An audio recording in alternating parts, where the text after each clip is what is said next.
Welcome to the Center for Spiritual Living Leesburg. My name is Kristen Frangie, and I am a community member of CSL, a long-standing community member, one of the founding members, in fact.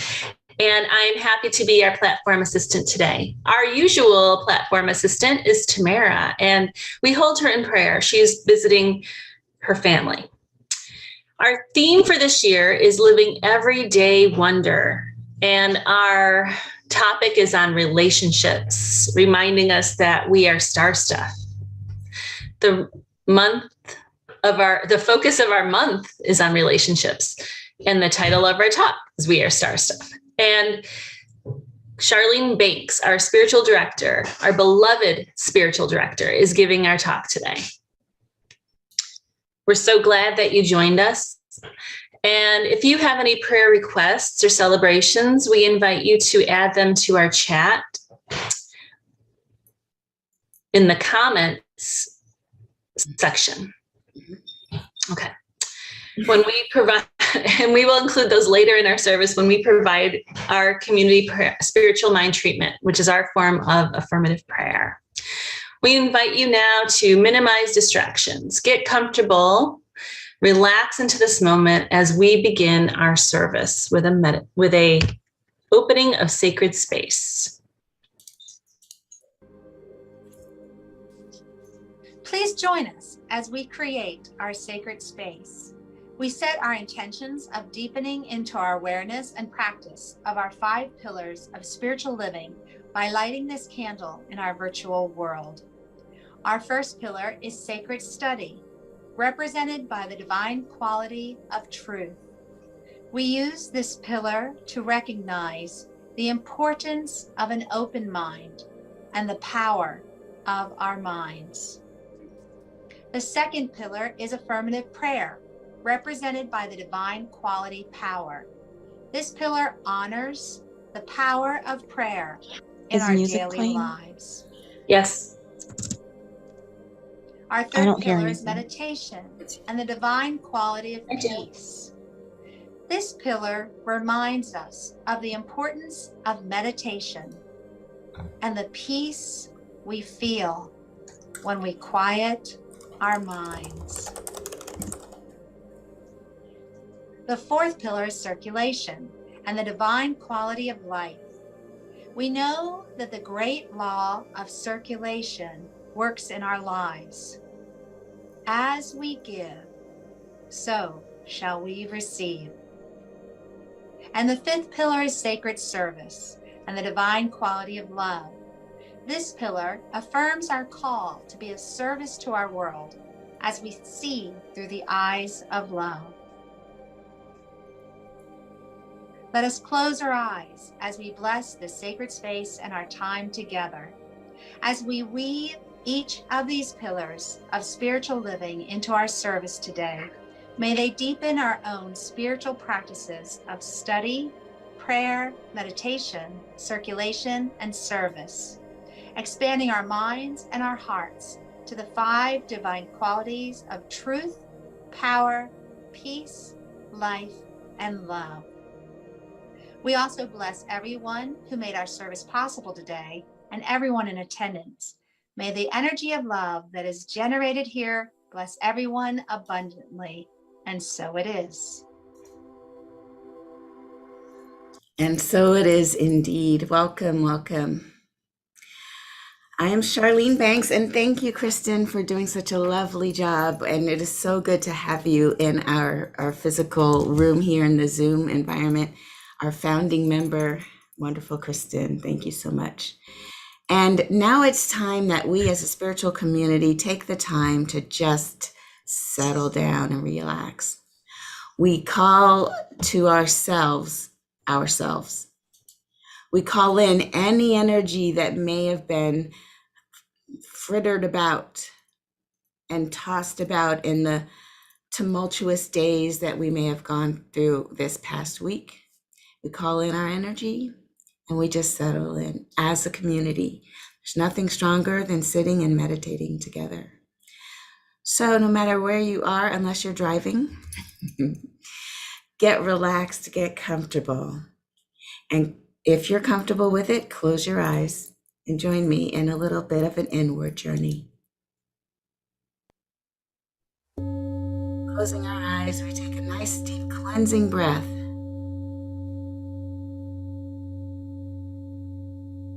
Exhaling softly. Feeling our bodies relax.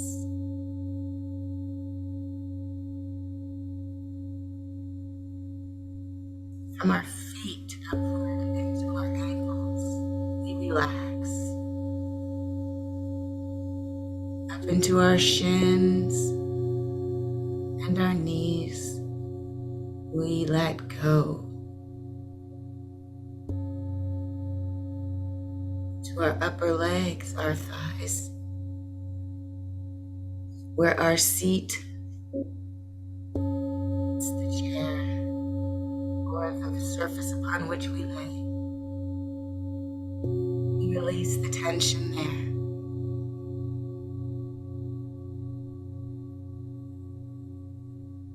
Up to our torso, we release.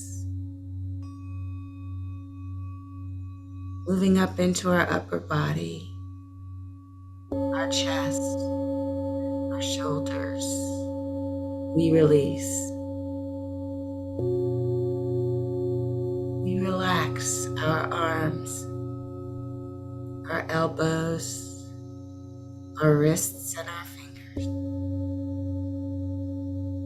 letting them get heavy upon the surface which they rest. Continuing to breathe deeply in and out, consciously blessing the life-giving oxygen, the mixture of air that we breathe in.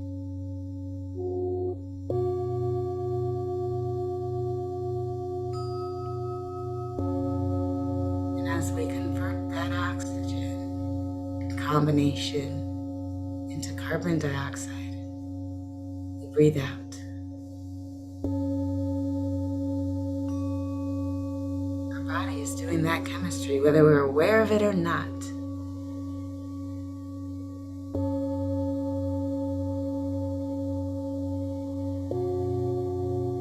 And we keep on relaxing. We are now relaxing our neck, releasing any tension. Feels right. Begin to take your head and turn it, move it around in that neck stretch that we so often do in our community. Allowing our head to roll.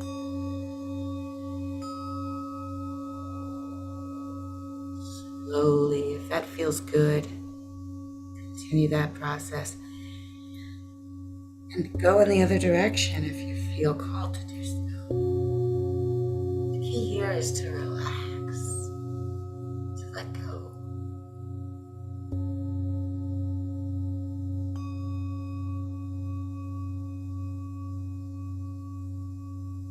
Continuing to breathe in and out. We relax our mouth, our jaw. Any tension in our eyebrow area, we release it.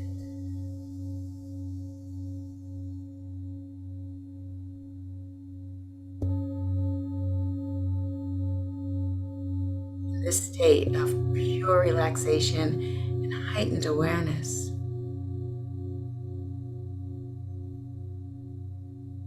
we listen.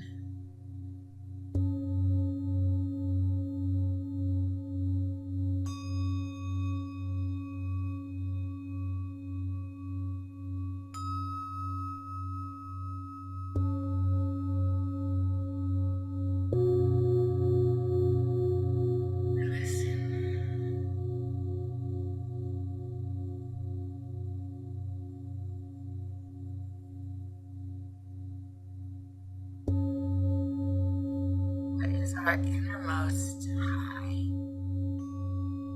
beingness? What is it saying to us right now?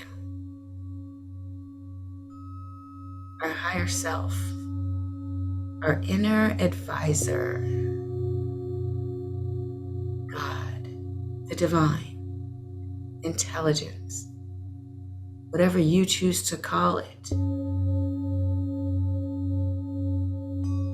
What is it saying right now?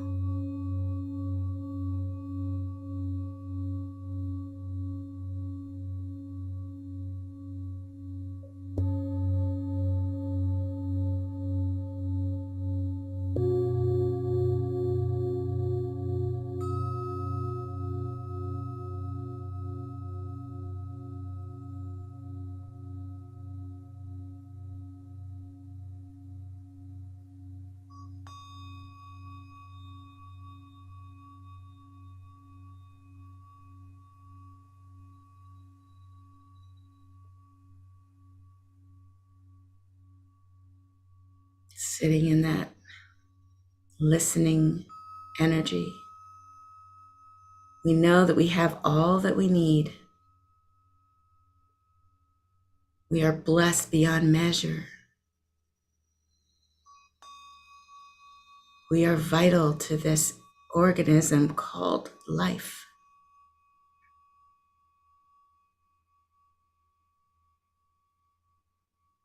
We are divine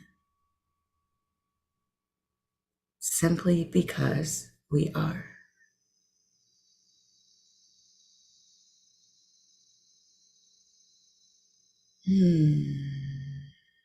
It is so good to be aware of this truth of our higher knowing that anywhere we are, right where we are, there's the intelligence, the presence of the divine. And it's right here anytime we want. Anytime we want, we can return to this time, to this space, to this listening, relaxing energy. And it is good.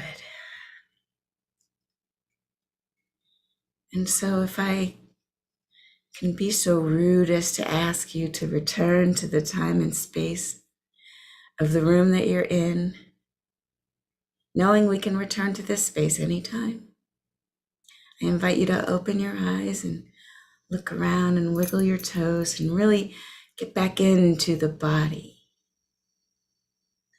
as we get a blessing of music from Leah.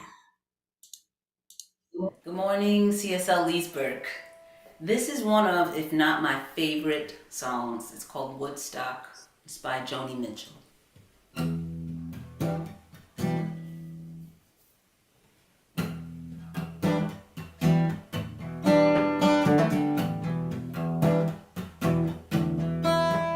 I came upon a child of God walking along the road to paradise. Asked him, tell me, where are you going? And this is what he told me. I'm going down to Yaska's farm to join a rock and roll band, to get myself back to the land and try to get my soul free. 'Cause we are stardust, we are golden, we are billion-year-old carbon, and we've got to get ourselves back to the garden.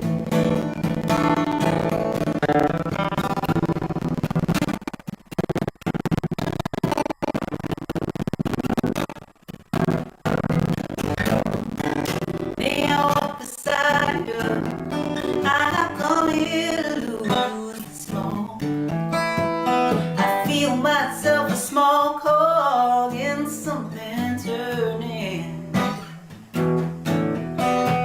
Now maybe it's the time of year. I believe right now's the only time we have.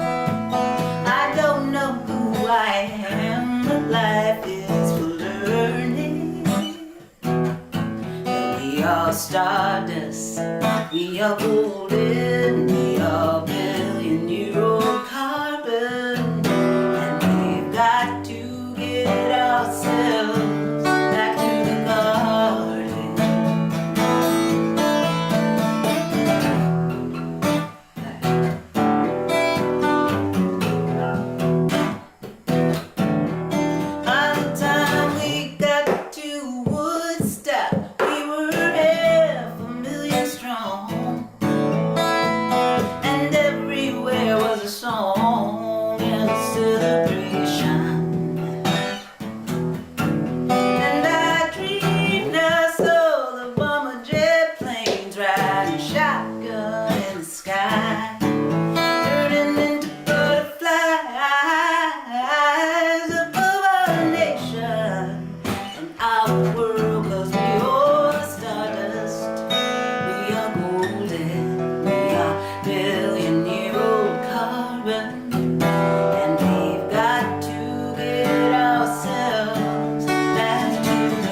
that was amazing. Thank you so much, Leah. Wow, we are stardust. Isn't that the truth? I love that song. It's gonna like stay with me. I'm sitting here dancing, doing a lot of chair dancing over here. So how is it that we say we're stardust? So like, what's that about?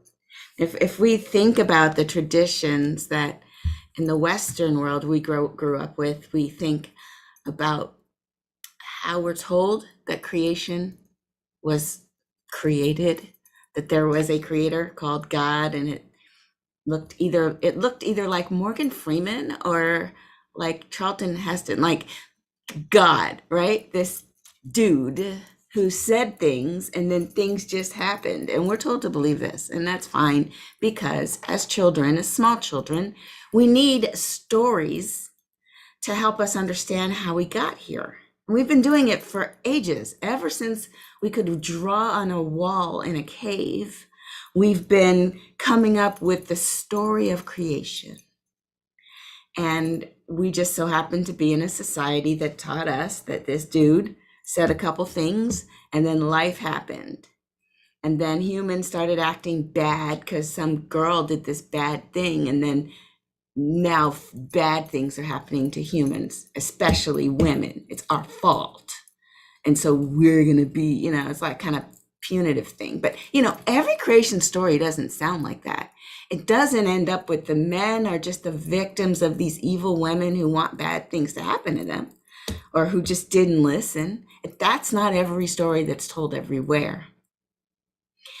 And we know now with science able to help us understand where we're from, we were blessed with some amazing pictures now from the James Webb Space Telescope. I'm going to show you a little bit later in the talk.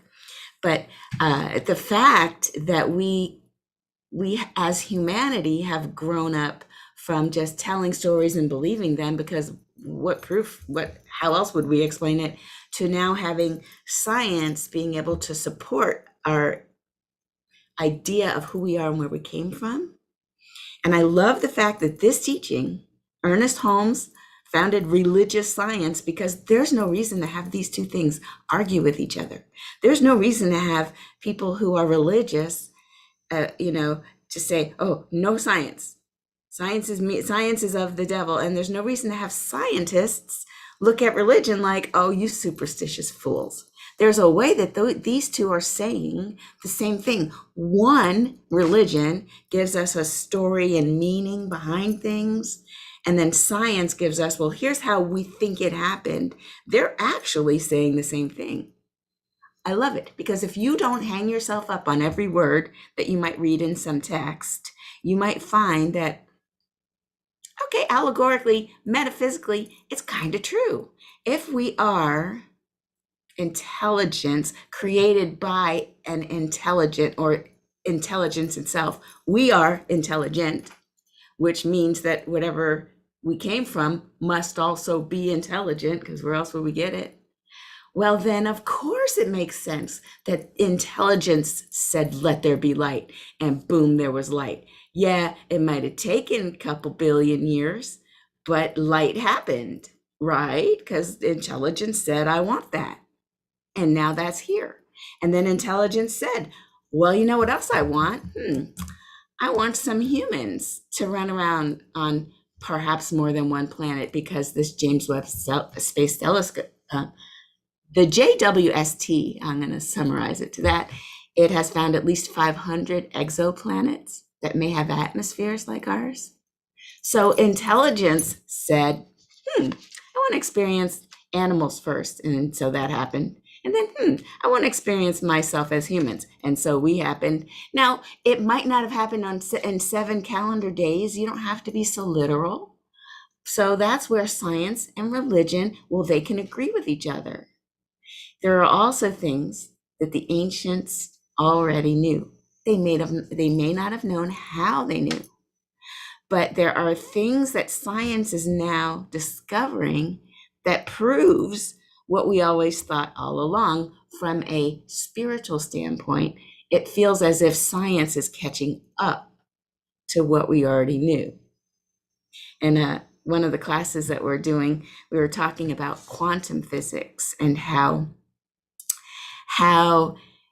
the whole experiment of, is it a wave or is it a particle, and how unobserved elements behave as waves, but when they're observed, they behave as particles, individual things. So when consciousness is looking at it, it behaves differently than when consciousness is not looking at it. And there's a whole study of this. It's not even new. It's now 100 years old, quantum mechanics. It's just spooky. And even the people who discovered it and talk about it are like, yeah, nobody understands it. If you say you understand it, that's proof you don't understand it. It's nuts. But then the ancients, the wisdom of Hindu and Buddha and all of the ancient wisdom always said, well, we create by looking. We create the thing we want by looking for the thing we want. What you're looking at, you're looking with. I mean, there's hundreds of quotes all around that have been saying this. And science is like, oh yeah, oh, so that's true. And we're like, nailed it. So I want to read to you another creation story if I can, because this is kind of a lighthearted yet interesting take. There are other traditions that teach creation in another way. Get this story. Long ago, the Creator looked out over the perfect world that she had made. I'm changing it to a her because I want to. The perfect world she had made, at the oceans, mountains, plains, deserts, lakes, and rivers, and she was pleased. She looked upon the plants and trees and was happy at what she saw. Still, she felt there was something missing. There was no movement, nothing to enjoy the beauty she had created. So she created the animals, the birds, the creepers, and the fish. In all sizes and all forms, colors, and shapes. They roamed over Mother Earth, enjoying the beauty of her creation. She was pleased with all she had done. And one day the animals said to their Creator, we thank you for all that you've given us, for all the beauty that surrounds us. However, everything is so plentiful that we have nothing to do but wander here and there with no purpose in our lives. So the Creator gave it great thought and said, all right, I know what I'm going to do. She told them she would give them a weaker creature to take care of, to look after and teach. This creature would not be so perfect as the other creatures, and it would come upon Mother Earth as a weak, small thing that knows nothing. So the Creator made man and woman, and all her other creations were happy.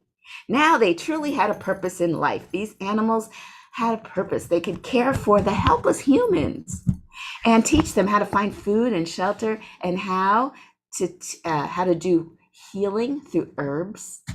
The humans, under the care of all of the animals, multiplied and grew to be many. Still, the animals, the birds, the creepers, and the fish took care of them. As the humans became stronger, they demanded more and more from their brothers. Finally, there came a day when a human demanded more food than they needed, and the animal would not grant him his request. The man, in great anger, picked up a rock and killed the animal. From the dead animal, the man discovered that he could use the meat to feed himself and the skin to cover his body. The bones, the claws, the teeth would lead to his trophies that he could wear around his neck to show all the other humans how he was awesome and smart and better than the animals. When he showed these things to the other humans, in their greed to have all that he had, they started killing all the other animal brethren around them, and the Creator watched them all. Humans, animals, birds, creepers, and fish. Finally, she called the remaining animals, birds, creepers, and fish to her. The Creator told them that she had decided to take them all to the spirit home and leave the humans to rule over Mother Earth by himself until they realized the error of their ways. The animals, knowing that the humans could not survive without them, begged the Creator to take pity on their human brothers and sisters, because the animals showed compassion and pity for those weaker and less wise than themselves. The Creator listened to their pleas. Because you are good and have followed my ways, I will grant you your prayer. To protect you, I will no longer allow you to speak with humans or guide and protect them. I will make you afraid of them so that you will no longer approach them. I will create a spirit animal to represent each of you. And to this spirit animal, I will grant one gift that the humans can use. If a human lives in a good and kind way and follows my path, then they may ask me for one of my spirit animals to guide and keep them on my path. The spirit animal will only come to humans who have a good heart. And so today, we seek our spirit keepers to learn how to be kind and wise as our animal brothers. And in seeking them, we wish to learn to please the Creator as the animals did before us. So this is a tradition from the Muskegee Iskew tradition. Muskegee Iskew is the name of the person, and it's a Cree legend. And it's important about protecting the animals. And I'm just saying this. There are many creation stories. I really resonate with this one because it doesn't put, it's just so much better. I have 100 reasons, and I'm sure you felt it too. And I think about this. I think about the animals, and I imagine that like a little footnote to the story might be that the Creator felt bad about taking all the animals and making them all afraid. And so they sent dogs and they sent cats to be our companions, because I've seen the relationship that a dog or a cat or a pet can really have on a person who otherwise feels cut off from the world, and that can just warm their soul. But I also think about how we humans, I mean, I really can see how the animals may have just turned their backs and said, you guys, you're doing it wrong. And how dare you? And look what you're doing. You're taking too much. Last week, I told a story about the grad students who came and they were fussing with their professor about how everything's terrible and the world is bad. Yet when the professor came out with a tray of all these different varieties of cups, they each acted just as greedily as the persons that they were complaining about. And so I feel that it is in our growth, it's on our growth path to try to be the best humans we can be, because we have no right to just hoard and take without giving, and to be stingy or to not want others to have what we have, or God forbid, start doing the whole us versus them game that gets none of us anywhere.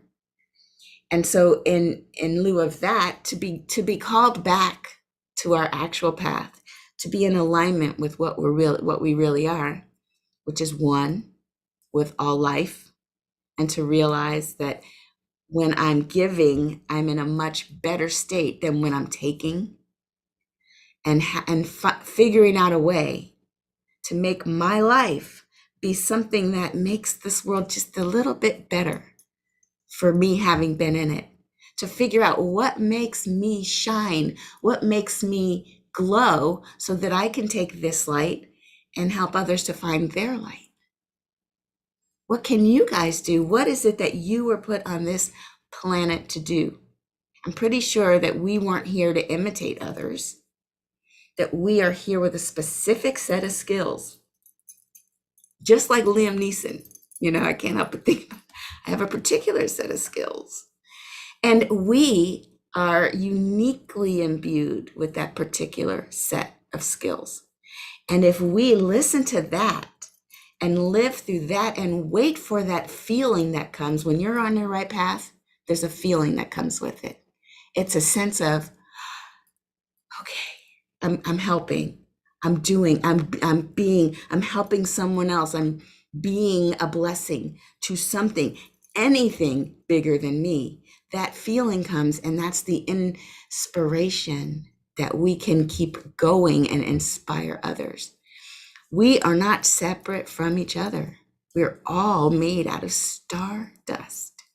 In fact, I was watching Neil deGrasse Tyson, my favorite astrophysicist.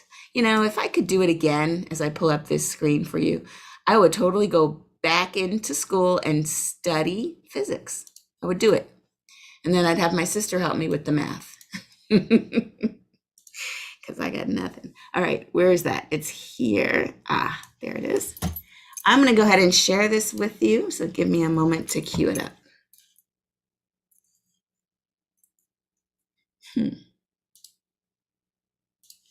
you are. Sharing. Let me know if you can hear or if you can't. About the universe. The most astounding fact is the knowledge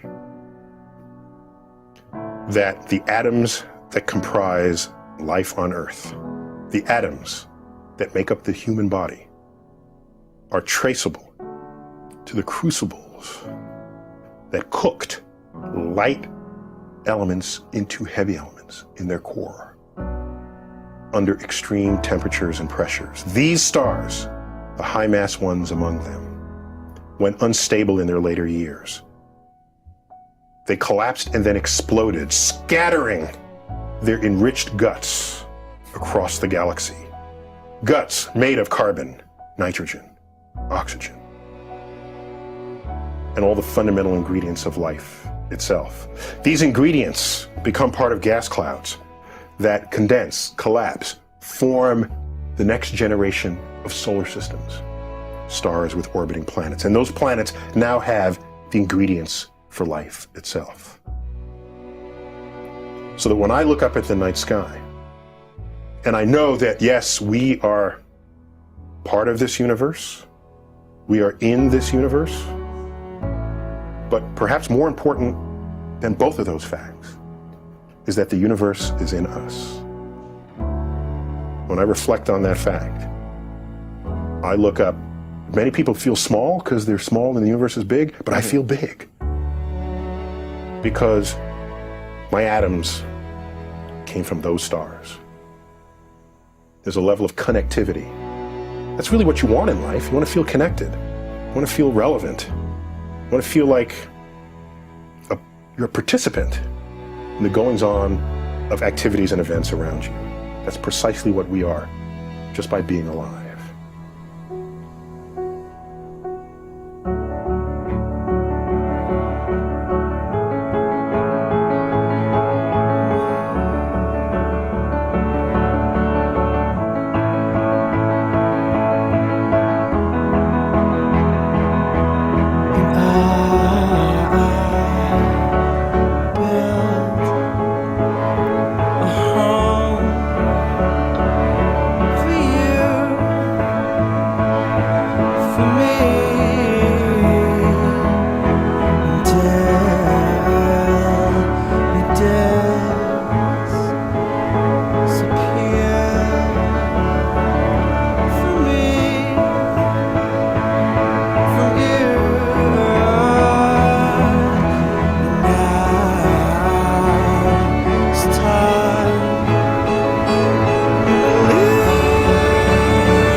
Yeah, so there was that. Now I want to show you one more thing before I move on. I went to the James Webb Space Telescope page where they have all their pictures that they've taken. And I wanted to show you side by side. Look at the difference between what Hubble saw and what the James Webb Space Telescope saw. Now look, on the left, you've got a couple of bright stars. You see my little mouse, I'm pointing to this one. That's what Hubble saw. James Webb Space Telescope sees that star, and do you see all of the galaxies behind it? Each one of those are galaxies. Whereas in the other picture, we thought, maybe there's a little stuff going on in the back. There's so much more going on in the back.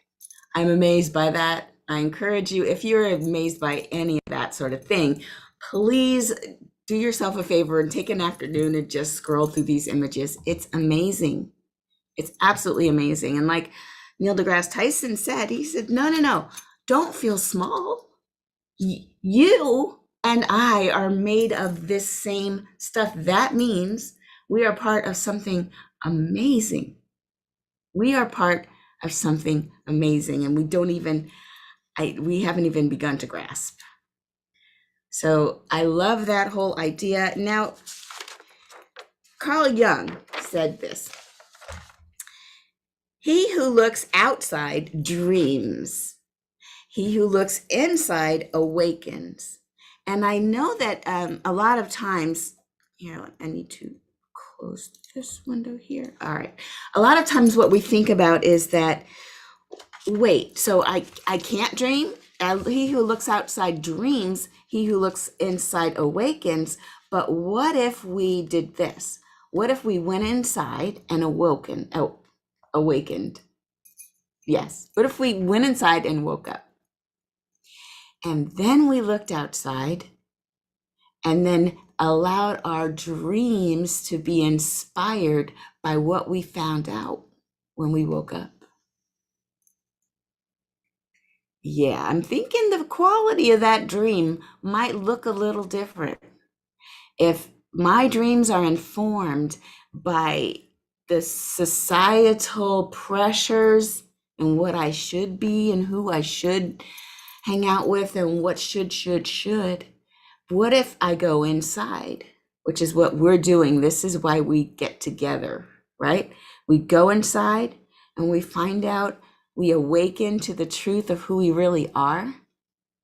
Then when we open our eyes, and then when we dream and we look out, the things we'll dream up will be so unique, will be so specific to my set of skills and to what turns me into the brightest me I can be, that the universe will promote it. It will. If I'm on my right path, doors fling open, the sea parts, just like for Moses. Things happen that are beyond my understanding. I can't even tell you how.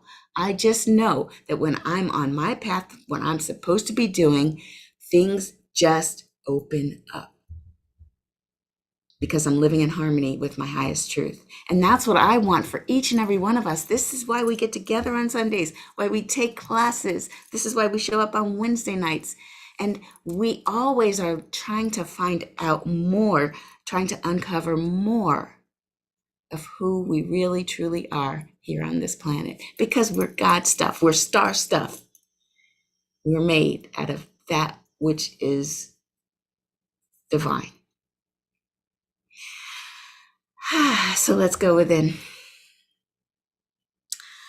I just want to speak this prayer out into the universe, just knowing that in this sense of oneness, in this sense of infinite beingness, that we are never alone. We are always right there with the divine intelligence that started all this. We are right there. It is right here. Knowing that we are one and we can never be separate, I speak my word that this one presence, this one divine presence, is always for our highest good. Its principles are always based in good, in love, in wealth, health, well-being, wholeness.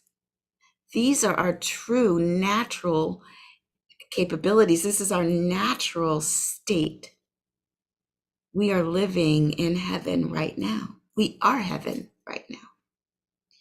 And so for any situation which is less than optimum, for any person going through any sort of sickness, any appearance of dis-ease or discomfort, I speak my word for Avery, that right where Avery is, there is well-being and there is peace. That right where Mimi is, her recovery from her stroke is swift, it is complete, and that even now she is getting better and better and more vibrant and more whole, more revealing that wholeness that is already there.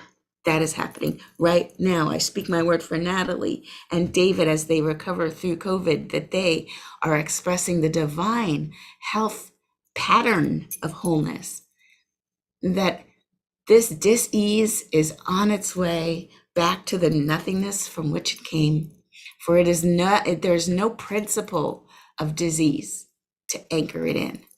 There's no force for disease. There is simply the presence of light and the presence of health that can make itself fully known. Just as a light flicked on in a dark room completely fills the room with light, the darkness doesn't fight for its way, it doesn't fight for its position. It's simply the absence of light, and the flicking on of the light is the presence of it. This is also true for ourselves, that wherever we're feeling a lack, whether it's a lack of money, a lack of goods, a lack of friends or family or love, we know that there's no such force holding that in place. And that we know that the divine pattern of love and health and abundance is our birthright. And so we know that right here and right now, every life is tending toward the better, is getting better and better. We are becoming more and more who we came here to be. I speak my word that all obstacles fling out of the way as we align ourselves with who we are meant to be. And I support each and every one of our community members, anyone within the sound of my voice. They too, right where you are, God is. So I'm just so comfortable and comforted knowing that as I spoke these words, the universe always says yes, and it immediately begins to occur. So I simply give thanks in advance for all this wonderful goodness that is about to be received, and I let it go. I let God, and so it is. Ashe, amen. And now we have some more Leah. One moment. So many screens open. All right, here we go. The basis of this song is one we all know and love. Kind of took a few liberties with it, but please sing whatever feels good to you. Shine, shine, shine. Shine, shine, shine. Living and loving the life that's mine. Shine, shine, shine. Shine, shine, shine. Shine, shine, shine. Living and loving the life that's mine. Shine, shine, shine. Shine, shine, shine. Shine, shine, shine. Living and loving the life that's mine. Shine, shine, shine. Shine, this light of mine. Shine, I'm gonna let it shine. Live everywhere a light that's mine. Shine, I will shine. Shine, this light of mine. Shine, I'm gonna let it shine. Live everywhere a light that's mine. Shine, I will shine. Shine, this light of mine. This little light of mine. I'm gonna let it shine.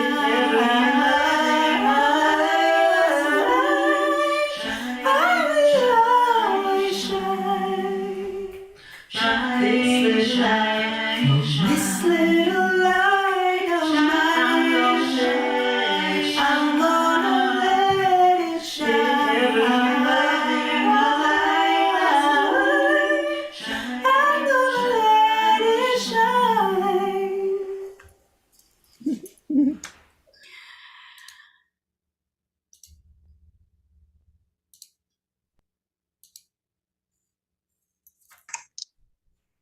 Okay. Wow. What a great talk. Thank you. Now is the time to bless the donations that are shared today. Am I reading the right thing? Yeah, that's right. Mhm. Okay. At CSL Leesburg, we believe in the law of circulation. So we are a tithing community. The donations shared with our center bless everyone, those who give and those who receive.